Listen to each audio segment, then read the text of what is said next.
मोदी की सरकार कमजोर है। हो सकता है कि चीन की सरकार कि नीतीश कुमार का कद बिहार की राजनीति में क्या है, ये हम सब ने देखा है। जिधर वो पलटते हैं उधर सरकार बन जाती है। नमस्कार, मैं नाज़मीन खान और आप देख रहे हैं SPN 9 न्यूज। 5 जुलाई 2024 राष्ट्रीय जनता दल का 28वां स्थापना दिवस और राजद सुप्रीमो लालू प्रसाद यादव का एक बड़ा बयान कि अब जल्द मोदी सरकार गिरने वाली है। अगस्त का महीना होगा और मोदी सरकार गिर जाएगी। वो मोदी सरकार जो एक बार फिर से 5 साल के लिए राज करने आई थी, वो सरकार धराशायी होती हुई नजर आएगी। ये दावा जब लालू प्रसाद यादव ने किया, इसके बाद बिहार में सियासत लगातार गर्माती हुई नजर आई और बिहार में आगामी विधानसभा चुनाव से पहले लालू प्रसाद यादव के इस बयान के आधार पर यह भी समझा जा रहा है कि क्या जनता दल यूनाइटेड के प्रमुख नीतीश कुमार अब कोई बड़ा फेरबदल करते हुए नजर आएंगे। क्या सबसे पहले बिहार में फेरबदल होगा तो क्या महागठबंधन की सरकार बनती हुई नजर आएगी? क्या लालू प्रसाद यादव ने जो कहा कि अब तेजस्वी यादव के नेतृत्व में चुनाव लड़ा जाएगा, तो क्या मुख्यमंत्री की रेस में तेजस्वी यादव राजद की तरफ से आगे नजर आ रहे हैं? क्या नीतीश कुमार इसमें सहयोग देते हुए नजर आएंगे? तमाम सवाल बन रहे हैं क्योंकि बिहार में लगातार नीतीश कुमार के जरिए कयास लगाए जा रहे हैं। नीतीश कुमार के जरिए जहां जनता दल यूनाइटेड ये दावा करती है कि उनके बेटे निशांत कुमार की राजनीति में एंट्री हो जानी चाहिए और साथ ही साथ बिहार का विधानसभा चुनाव एनडीए को नीतीश कुमार के नेतृत्व में लड़ना चाहिए, तो वहीं भारतीय जनता पार्टी इस बात पर खामोश हो जाती है, जिस आधार पर कहा जा रहा है कि क्या समय आ गया है नीतीश कुमार का एक बार फिर से फेरबदल करने का? क्या नीतीश कुमार एक बार फिर से पलटी मारते हुए नजर आएंगे? तमाम सवालों के जवाब लेंगे। न्यूज रूम में मौजूद है सिराज, मेरे साथ मौजूद है सिराज, जो लगातार हम बिहार पर अपडेट लेते हुए नजर आ रहे हैं। जैसे कि देखने को मिले कि कभी अश्विनी चौबे का बयान सामने आता है, नीतीश कुमार के खिलाफ बोलते हैं, भारतीय जनता पार्टी को कहते हुए नजर आते हैं कि खुद उनको अपने नेतृत्व में चुनाव लड़ना चाहिए। सम्राट चौधरी मुरेठा हटाते हुए नजर आते हैं। इसके बाद अब लालू प्रसाद यादव का बयान कि मोदी सरकार अगस्त के महीने में धराशायी हो जाएगी और साथ ही साथ यहाँ पर बड़ा दावा बिहार में भी करते हुए नजर आ रहे हैं। क्या बड़ा खेल होकर रहेगा अगस्त महीने में? जी बिल्कुल, जिस तरीके से देखें तो अभी बिहार की राजनीति में कई उलटफेर के आसार नजर आ रहे हैं। जाहिर सी बात है, सम्राट चौधरी ने जिस तरीके से कहा था कि मैं नीतीश कुमार को सत्ता से बाहर करने के बाद ही अपना जो पगड़ी है उसको उतारूंगा, और हाल ही में उन्होंने उतारा भी। हालांकि जिस तरीके से अश्विनी चौबे ने जो बयान दिया कि भारतीय जनता पार्टी को अपने खुद के दम पर अकेले चुनाव लड़ना चाहिए, जाहिर सी बात है ये नीतीश कुमार की चेतावनी के तौर पर देखा जा रहा है, क्योंकि भारतीय जनता पार्टी के साथ बिहार में चिराग पासवान भी हैं जो एक बेहतर विकल्प हैं। लेकिन हमें ये समझने की जरूरत है कि बिहार की सत्ता में भारतीय जनता पार्टी ने अपने अकेले दम पर सरकार कभी बनाया नहीं है और नीतीश कुमार के साथ उनका एक लंबा सफर रहा है। तो जाहिर सी बात है, जिस तरीके से लोकसभा चुनाव में नीतीश कुमार की जबरदस्त वापसी हुई है, तो कहीं ना कहीं भारतीय जनता पार्टी को इस बात का डर है कि नीतीश कुमार के ऊपर ही हम निर्भर ना हो जाएं और आने वाले समय में नीतीश कुमार हमें आंख दिखाते हुए ना नजर आए। और यही वो सबसे बड़ा कारण है कि चिराग पासवान की सारी मांगों को पूरा करते हुए भारतीय जनता पार्टी ने कहीं ना कहीं उनको अपने साथ बनाए रखा। पशुपति पारस जो उनके चाचा हैं, उनको साइडलाइन करने की नौबत तक आ गई और चिराग पासवान को कह सकते हैं कि नीतीश कुमार के विकल्प के तौर पर देखा जा रहा है। लेकिन जो सियासी रसूख नीतीश कुमार का है वो चिराग पासवान का नहीं है। ये कहीं ना कहीं बिल्ड करने में, उनको बनाने में चिराग पासवान को अभी वक्त लग सकता है, लेकिन चिराग पासवान को अपने साथ रखने का मकसद ही यही है कि नीतीश कुमार को कहीं ना कहीं चेतावनी के तौर पर देखा जाए। अगर नीतीश कुमार भारतीय जनता पार्टी से बगावत करते भी हैं तो कहीं ना कहीं उनको ज़्यादा फर्क नहीं पड़ेगा। ये ऐसा भारतीय जनता पार्टी रणनीति बनाने की या यूं कहें कि बताने की कोशिश कर रही है। लेकिन नीतीश कुमार का कद बिहार की राजनीति में क्या है, ये हम सब ने देखा है। जिधर वो पलटते हैं उधर सरकार बन जाती है। तो मुझे लगता है अभी बहुत सारी परिस्थितियां बनती हुई नजर आ रही हैं और जाहिर सी बात है, नीतीश कुमार को लेकर के जिस तरीके से भारतीय जनता पार्टी के तमाम वो बड़े नेता जवाब देते हुए नजर आ रहे हैं, लेकिन भारतीय जनता पार्टी में निर्णय जो है वो कहीं ना कहीं आला कमान लेता है। जाहिर सी बात है, प्रधानमंत्री नरेंद्र मोदी और गृह मंत्री अमित शाह के बिना अभी एक भी पत्ता जो है हिलते हुए नहीं, डोलते हुए नहीं नजर आएगा। क्योंकि देखिए, जब तमाम तरह की चीज़ें सामने आ रही थी, नीतीश कुमार जो है फिर से एनडीए में शामिल हो जाएंगे, उस वक्त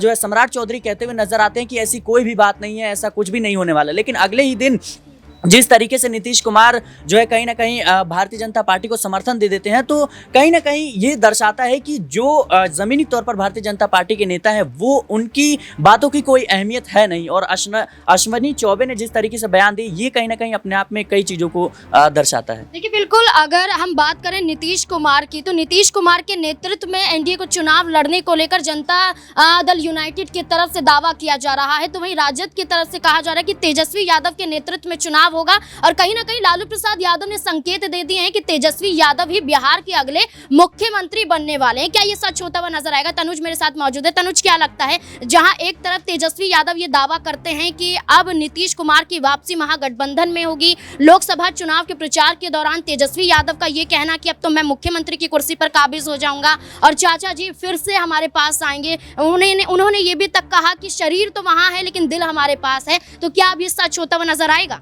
बिल्कुल, देखिए नाज़मीन, जिस तरह से कहा जाए, यहाँ पर अगर स्थिति अगर देखी जाए तो यहाँ पर तेजस्वी यादव जिस तरह से एक्टिव नजर आए हैं इस बार लोकसभा चुनावों का जिक्र मैं करूँ तो बिल्कुल ये जाहिर है कि कहीं ना कहीं लालू यादव इस बार तेजस्वी यादव को आगे करते नजर आ रहे हैं। और यहाँ पर आरजेडी की तरफ से अगर देखा जाए मुख्यमंत्री का जो चेहरा होगा वो तेजस्वी यादव ही होंगे। और जिक्र आपने करा यहाँ पर नीतीश के साथ गठबंधन का, तो देखिए एनडीए के साथ जब नीतीश गए थे तो चर्चा तभी शुरू हो गई थी, ये गठबंधन जरूर एक दिन टूटेगा।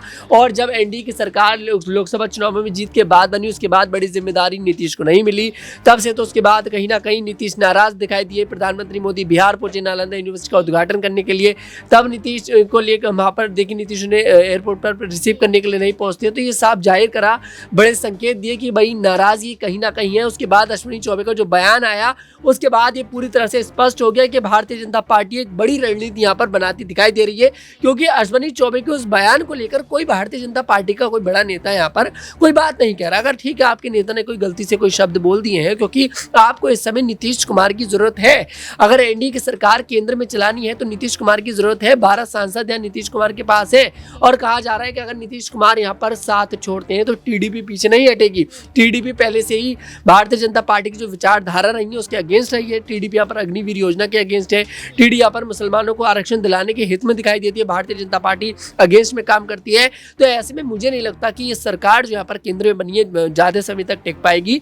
और जिक्र मैं बिहार का करूं, अगले साल विधानसभा चुनाव होने वाले हैं। अगर आरजेडी अलग भी चुनाव लड़ती है तो मुझे नहीं लगता कि नीतीश इस बार आरजेडी का सामना कर पाएंगे।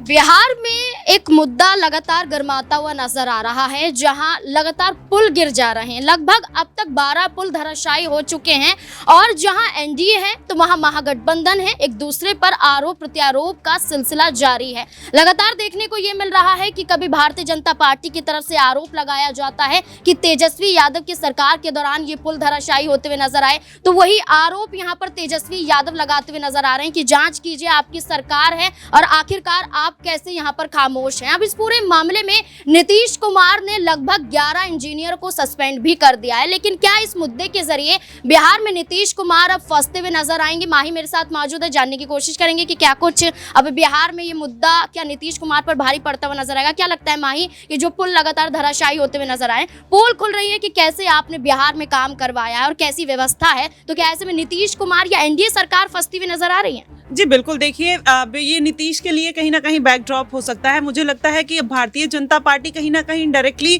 नीतीश कुमार को अगर हटाना होगा तो घेरने का प्रयास करेगी और चाहेगी कि नीतीश कुमार का जो पत्ता है यहाँ से साफ हो जाए। ऐसे में चिराग पासवान कहीं ना कहीं एक विकल्प बनते हुए नजर आ रहे हैं। वहीं तेजस्वी यादव खामोश है, वो बीजेपी के ऊपर हमलावर हैं लेकिन नीतीश कुमार को लेकर कुछ नहीं बोलते हुए नजर आते हैं। चाहे इसके पहले भी देखा आपने, कई मामलों में भी वो नीतीश कुमार के लिए जो उनका जो एक सॉफ्ट रुख देखने को मिला है, तो ऐसे माना जा रहा है कि जो नीतीश कुमार है कुछ बड़ा खेला कर सकते हैं। हो सकता है कि आरजेडी के लिए अभी भी उनके मन में कोई बात हो या फिर उनको पता हो कि अगर भारतीय जनता पार्टी उनको दरकिनार करती है तो आरजेडी में जाकर हो सकता है वो शामिल हो जाए। तो इसके लिए अभी देखिए किस तरीके का समीकरण बनता हुआ नजर आ रहा है। जो आरजेडी है वो लगातार भारतीय जनता पार्टी को निशाने पर ले रही, ना कि नीतीश कुमार को। अब इतनी बात है, अगर 12 पुल गिरे हैं तो कहीं ना कहीं नीतीश कुमार को जिम्मेदार ठहराना पड़ेगा, लेकिन जिस शक्ति के साथ बोलना चाहिए वैसे में आरजेडी उतना शक्ति दिखाती हुई नहीं नजर आ रही है। देखिए देखिए, अगर हम बात करें कि 5 जुलाई को आरजेडी का स्थापना दिवस था, तो वहाँ 5 जुलाई को एनडीए सम्मान समारोह भी आयोजन करता हुआ नजर आ रहा था।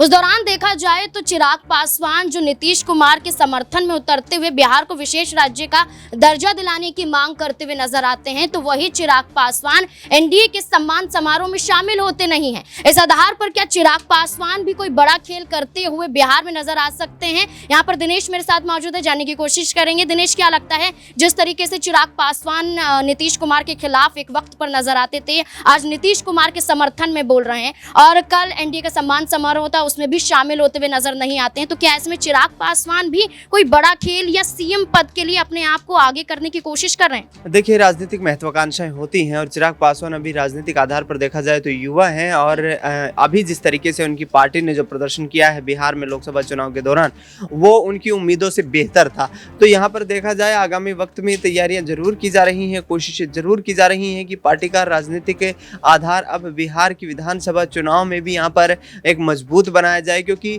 हमने देखा कि जिस तरीके से 2020 में विधानसभा के चुनाव हुए उस दौरान चिराग पासवान की पार्टी को एक भी विधायक यहाँ पर एक भी सीट नहीं मिल पाई थी।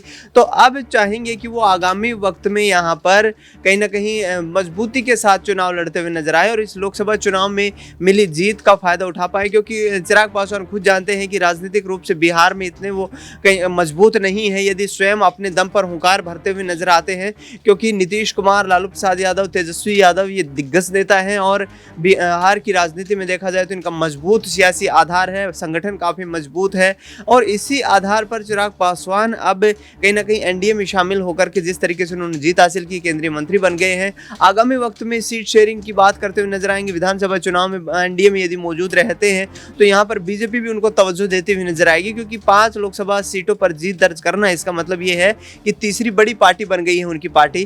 तो ऐसे में आगामी वक्त में राजनीतिक समीकरणों को देखते हुए यहाँ पर चिराग पासवान जरूर बड़ी मांग रखेंगे, लेकिन यहाँ पर नीतीश कुमार को बखूबी वे साथ समर्थन देते हुए नजर आ रहे हैं। खुद भी जानते हैं कि यदि नीतीश कुमार यहाँ चीफ मिनिस्टर पद से हटते हैं तो फिर एनडीए यहाँ पर बिहार में बिखरता हुआ नजर आ सकता है। 243 विधानसभा सीटें, जिस पर 2020 में आरजेडी सबसे ज्यादा सीटें जीतती हुई नजर आई थी, 75 सीटें यहां पर आरजेडी ने जीती थी। उसके बाद भारतीय जनता पार्टी दूसरे नंबर पर और बात करें जनता दल यूनाइटेड तीसरे नंबर पर देखी गई थी। लेकिन अब देखना होगा कि नीतीश कुमार की वो तमाम 3 मांग और इसी के साथ बिहार में जो घटती हुई घटनाएं नजर आ रही हैं, लगातार पुल का गिरना हो, लालू प्रसाद यादव का दावा करना हो या फिर नीतीश कुमार के मंत्रियों का नीतीश कुमार के नेतृत्व में चुनाव लड़वाना हो, अब देखना होगा कि क्या इन तमाम मुद्दों के जरिए बिहार में क्या एक बार फिर से खेला होता हुआ नजर आएगा। इस पूरे मुद्दे को लेकर क्या है आपकी राय, कमेंट सेक्शन में जरूर बताएं। देखते रहें SPN9 न्यूज़। धन्यवाद।